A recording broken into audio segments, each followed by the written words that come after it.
Monde numérique. Le débrief transatlantique. Salut Bruno Guglielminetti. Salut Jérôme Colombin. Ravi de te retrouver. Quel temps fait-il à Montréal? Beaucoup plus beau qu'à Paris. Tu sais que oui. chez nous, la neige n'est pas encore arrivée. En tout cas, à Montréal, la neige n'est pas là, tandis que chez vous, c'est déjà chez Noël. nous. Et puis c'est un sujet de discussion. Puis alors, au moment où on enregistre, effectivement, on est sous la neige. Mais je pense qu'au moment où les gens écouteront, Ouais, apparemment, ce sera le redoux. Donc voilà. Ça sera la Côte d'Azur à Paris. Exactement. Dis-moi Bruno, cette semaine, c'est Microsoft qui a fait l'actu sur ton continent en plus. Ben oui, à Chicago, c'était la grande fête annuelle de Microsoft. Je pense qu'ils ont balancé quelque chose comme 800 annonces. C'est énorme. Wow. Beaucoup de services, beaucoup de nouvelles fonctionnalités. J'en ai parlé presque à tous les jours dans 120 secondes de tech. Puis, mais il y a deux trucs que je trouve importants. Et il y en a un, notamment, c'est l'arrivée du mini PC dans l'univers Windows. Ça fait longtemps que ça existait du côté des Mac, mais là, c'est comme si j'allais dire le baiser du Judas, c'est pas ça, mais c'est la première fois que Microsoft embrasse ce genre de petit boîtier, alors que ça fait un moment que ça existe aussi dans le monde Windows, là, mais ce petit boîtier qui va permettre d'utiliser de façon plus simple et de façon plus discrète le monde Windows. Alors ça, c'est une très bonne nouvelle. Alors c'est bien, c'est marrant, ça arrive après l'annonce d'un nouveau Mac Mini. Ben oui, quel adon. Voilà, mais c'est pas du tout la même chose, si j'ai bien compris. C'est un petit appareil qui est réduit à sa plus simple expression. C'est une espèce de terminal idiot, en fait, non? Ben, pas vraiment idiot parce qu'il y a quand même un processeur qui roule là-dessus, mais c'est vrai que c'est beaucoup plus près d'un Chromebook Ouais, voilà, qui c'est permet ça. d'accéder à l'écosystème de Google en ligne que le Mac Mini qui permet quand même de faire du montage vidéo super puissant. Sauf que pour la majorité des gens qui nous écoutent, ce type de mini ordinateur-là qui coûte quelque chose comme 350 $ US, là, ça va faire amplement l'affaire. Et c'est pour ça que je trouve ça intéressant. Et quand je disais que je trouvais ça intéressant que Microsoft embrasse ce type d'outil-là, c'est que tranche de vie. Moi, ça fait un moment là maintenant que j'ai laissé tomber la grande tour dans mes outils Ah bah oui, Windows. moi aussi. Ben, pour utiliser un petit Mac, pas un Mac mini, mais un PC mini. C'est un truc chinois, mais j'adore ça. Ça prend beaucoup moins de place. Ça me donne le même rendu. Je fais du montage audio, vidéo là-dessus et c'est beaucoup plus simple et c'est discret. Ouais. Ah, c'est amusant. Et donc tu as c'est quand même ton ordi fixe et tu as à tout à côté un fait. ordi portable, c'est ça? Oui, mais là, ordi portable, ça, c'est autre chose. Ça, c'est un Mac et puis je l'utilise quand je pars Quand tu pars, sur la route voilà. faire des histoires. Ouais. Ah, moi, c'est petite parenthèse dans notre Ben oui, débrief, mais c'est vrai que c'est amusant. Moi, c'est pas la même configuration. Moi, j'utilise uniquement un portable, en fait. Pendant tu un m'avais moment. pas dit que tu avais une salle de serveur, toi? Si, absolument. Avec, il y a 4 personnes en permanence Ouais. qui se relaient, plus la sécurité, plus la climatisation, etc. Ouais. Voilà, j'ai dû supprimer la moitié de mon appartement. Non, plus sérieusement, moi, j'avais à un moment ça, 2 ordis, un fixe et un portable. Et puis, en fait, je suis revenu et c'était pas mal parce que les documents se synchronisaient automatiquement, mais il y avait quand même parfois des petites surprises et des petits délais. Et du coup, je suis revenu à la configuration uniquement le portable, le laptop. Et moi, je passe tranquillement, allègrement, du bureau à d'autres pièces de la maison ou ailleurs, etc. Mais j'emporte toujours ma machine que je branche et que je débranche ensuite sur un grand écran avec la Mais télé. toi, tu as une grande résidence. Moi, j'ai un petit appartement. Mais c'est cela, oui, n'importe Ouais. quoi. À part ça, Ouais. Bruno, il y avait aussi... Mais il y a autre chose, là, oui. ouais, voilà. Puis Alors, je veux pas qu'on l'oublie, lui. non, on va pas l'oublier, t'inquiète pas. Déjà, il y avait un truc sur moi qui a retenu mon attention cette semaine sur les agents d'intelligence artificielle, mais on va pas en Ben parler. oui, Moi, t'en as parlé cette semaine. Tu veux m'en absolument, j'ai parler? fait un billet un peu spécial là-dessus parce qu'il y a plein de choses à dire. Mais surtout, si on reste sur le côté matériel, il y a eu des annonces également en matière de réalité virtuelle et de réalité augmentée. Ouais, ben là, tu penses au Quest, le casque de Meta, Tout à qui fait. va permettre à compter, c'est dans 2 semaines, 2-3 semaines, à compter de décembre, qui va maintenant accueillir Windows 11 dans son écosystème. Et donc, les gens, un peu comme le Vision Pro, mais à 4 500 $ de différence, De moins. ils vont, de moins, ils vont pouvoir donc, à partir d'un Quest 3 ou d'un Quest 3S, Qui coûte déjà accéder, beaucoup moins cher que le Vision Pro, ben, lui-même. 4 500 $ de moins. Ouais, voilà, c'est ça, Euh, tout à fait. C'était ça ma blague. Bon. Ok, pardon, oui, non, mais c'est vrai, parce qu'en fait, Microsoft là, c'est pas un appareil Microsoft, c'est juste Windows 11 qui va devenir compatible avec le Quest. J'aime bien ton juste, mais oui, effectivement. Quand même, hein. Ton Pardon, mot a été excuse-moi de choisi. minimiser ton idole Ouais. Microsoft et ton idole Windows. Hein. Pardon, Ben Bruce. non. Ben, je sais, t'es pardonné. Bon, Bon, je t'ai qu'est-ce que tu veux? interrompu. Finis ta démonstration. Oui, non, c'est ça. Alors, ce que je te disais, c'était que donc, à partir du mois de décembre, pour les gens qui possèdent un de ces deux casques-là, dépendamment de la version, vous pourrez accéder à des écrans Windows 11 sur votre casque, comme si vous étiez devant votre ordinateur. Exactement ce que le Vision Pro fait, pour beaucoup plus cher. Et ça, je trouve que c'est une très bonne nouvelle pour les gens qui ont investi donc ce 500 $ dans un casque, parce que ça permet de pouvoir l'utiliser pas uniquement pour le divertissement, mais maintenant de l'utiliser avec plusieurs écrans devant soi et de vraiment pouvoir travailler, accéder à des documents, regarder des films si on veut, si on utilise son ordinateur pour ça. Mais je trouve que c'est une très bonne nouvelle pour les gens qui veulent travailler de plus en plus dans un environnement immersif. Ça veut dire que effectivement, c'est peut-être vraiment une des directions pour le futur. On parlait à l'instant de nos configurations respectives. Bah, demain, peut-être qu'on utilisera de temps en temps le laptop, le portable, de temps en temps l'ordinateur de bureau, ou plus vraisemblablement à la place le Quest pour avoir, enfin le Quest ou en tout cas un masque connecté Ouais. pour son environnement de travail. Hein, c'est peut-être ça vraiment la configuration de demain, tranquillou dans le fauteuil. Et chez Microsoft, ils ont appelé ça comment? L'informatique spatiale? Spatial computing? Comme chez Ouais, Apple? ben, c'est drôle, hein, parce que tu dis ça, puis ça m'a bien fait rire. À un moment donné, il y a des gens qui disaient qu'ils devaient laisser tomber le nom copilote pour parler de Microsoft Intelligence. C'est Ouais. pour te dire comment il y a des gens qui regardent de l'autre côté de la clôture. Mais non, Mhm. pour le moment, on est dans c'est le service Windows. Windows. Bon, écoute, non, mais en tout cas, c'est vraiment, c'est une annonce intéressante. Je suis tout à fait d'accord. On a hâte de voir si c'est aussi bien en vrai que dans la petite vidéo de démonstration.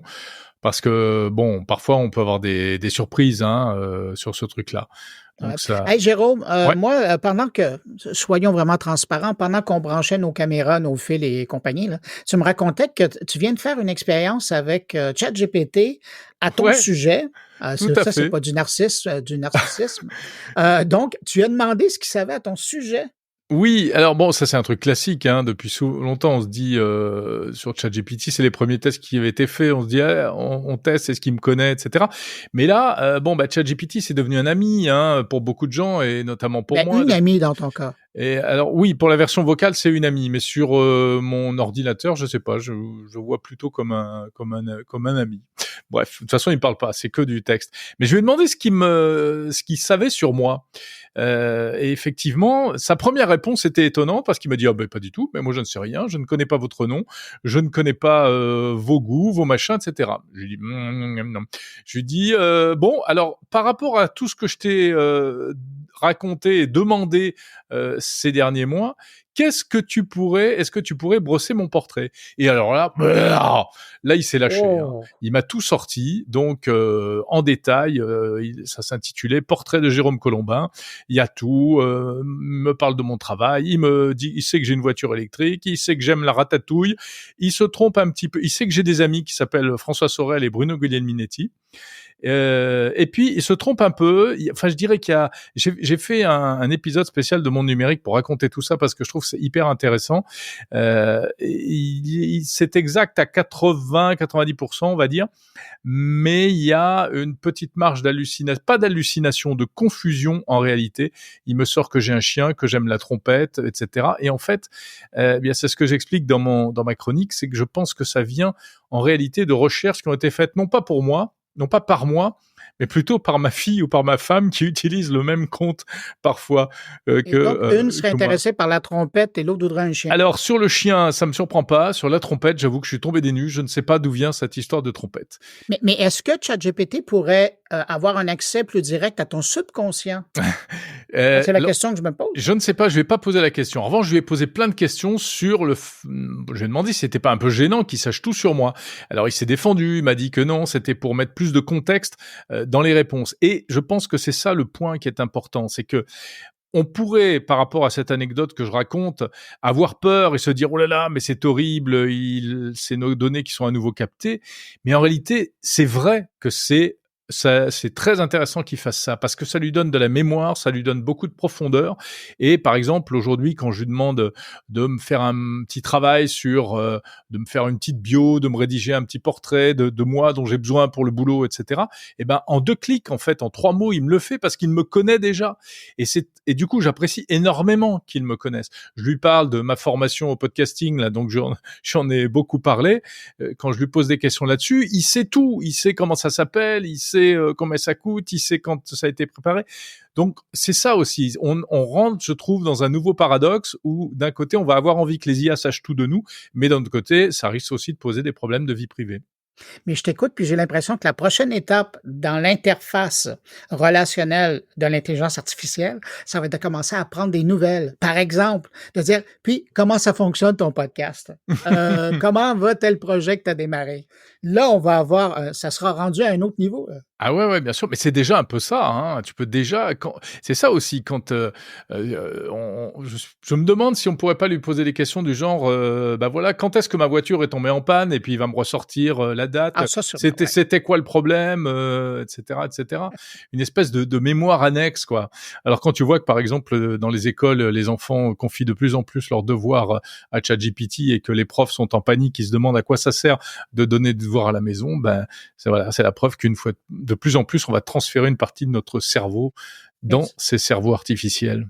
Mais tu vois, ce que tu dis, ça, c'est parce que c'est ChatGPT. Mais si Ouais. tu utilises C'est pareil avec... Copilot, mais non, mais c'est ça. Non. Mais si tu utilises Copilot ou tu utilises Gemini, qui sont embarqués dans leur écosystème, Ah ben là, ils eux savent ont encore accès à plus toute de cette choses. information. Ben oui, Voilà, exactement. tout à fait. Alors, ta panne, ton rendez-vous et le dernier resto où tu as été, ces outils-là, eux vont le savoir parce qu'ils ont accès à cette information-là. Alors, Et c'est là la différence aujourd'hui entre ChatGPT et les autres. ouais, mais je sais pas si ils le sauront. En tout cas, est-ce qu'ils diront qu'ils le savent? C'est-à-dire que ça voudrait dire qu'ils vont comme ça agréger plein d'infos. Il va falloir donner des autorisations. Il y aura des niveaux d'autorisation, tu vois. Ce sera pas open bar par défaut en réalité. Parce qu'il faut savoir quand même, il faut dire aux gens qui pour être inquiets de cela, que on peut se protéger contre ça. Il y a des réglages à faire. Tout à fait. Ben oui. Il y a des règles. On peut dire à ChatGPT de pas tout enregistrer. Déjà, quand on n'a pas la version payante, je crois qu'il enregistre moins de choses, il a moins de mémoire. Mhm. Ensuite, on peut demander un effacement des données après coup. On peut lui demander qu'il oublie des choses, etc., etc. Mais en tout cas, tu parles de copilote, etc.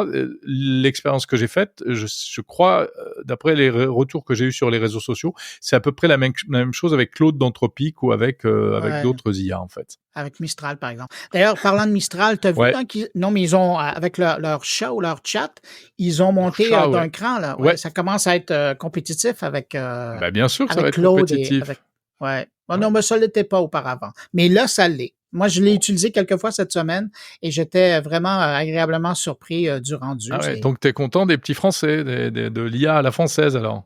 Ben, comme on dirait chez nous, ils sont pas pires. Bon. Ça promet. Ouais, bah, de quoi parles-tu cette semaine dans ton podcast, dans ton carnet, Bruno?